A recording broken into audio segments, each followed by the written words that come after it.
Magandang gabi po mga certified wives.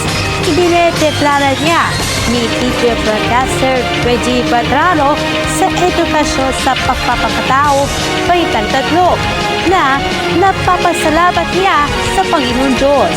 Correct!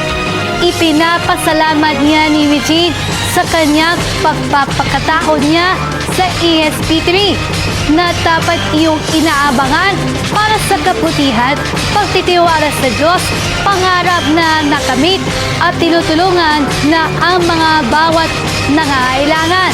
Mapakinggan natin siya tuwing Martes at Biyernes ang edukasyon sa pagpapakatao 3 ni Teacher Reggie tuwing alas 10:20 ng umaga sa DepEd TV.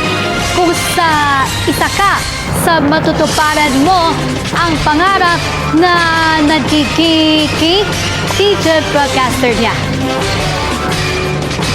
Salamat sa iyo, Miss Precious, at yan na po ang mga balita na aking tinututukan sa nakalipas sa 24 oras.